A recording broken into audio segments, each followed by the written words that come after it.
Dahod જિલ્લાઓએ smart city જેનો તાલુકો સિંગવડના ગામ નવીપરી પ્રાથમિક શાળાના ધોરણ 1 થી 8 સુધીના ઓરડાઓ, જેમાં કંઈક ઓરડાઓ જર્જરિત હાલતમાં બાળકો જાનના જોખમે અભ્યાસ કરતા જોવા મળી રહ્યા છે. ચોમાસાના વરસાદી દિવસોમાં પણ અભ્યાસ કરતા નાના નાના ભૂલકાઓ પાણીના કારણે આમ તેમ ભાગતા હોય છે. સરકારી શાળાના ઓરડાઓ જર્જરિત હાલતમાં ધાબા પરથી પ્લાસ્ટરના પોપડા પણ પડતા હોય છે, ત્યારે કોઈ બાળકને ઈજાઓ પહોંચે તેનો જવાબદાર કોણ?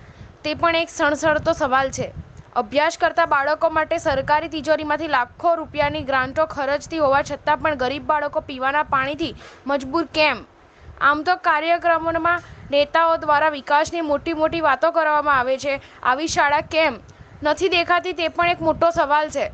આવી શાળાઓમાં શાળા પ્રવસ્તવ અને કન્યા કેળવણી જેવા મહોત્સવ જેવા કાર્યક્રમો યોજવામાં આવ્યા હતા. જો આ શાળામાં કાર્યક્રમ યોજવામાં આવ્યો હોત તો તેમાં કોઈ જવાબદાર અધિકારીની હાજરી હતી કે કેમ?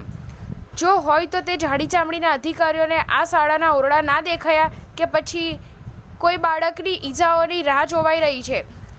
મેક ઇન ઇન્ડિયાનો ભાગ ગુજરાત, જેના દાહોદ જિલ્લાના સિંગવડ તાલુકામાં આવેલ નવીપરી ગામની શાળા ધોરણ 1 થી 8 સુધી, જેમાં વિકાસ રવાડે ચડ્યો હોય તેમ જોવાઈ રહ્યું છે. મનોમંથન અબ્દુલ રજાક મંસૂરી, દેવગઢ, બારિયા.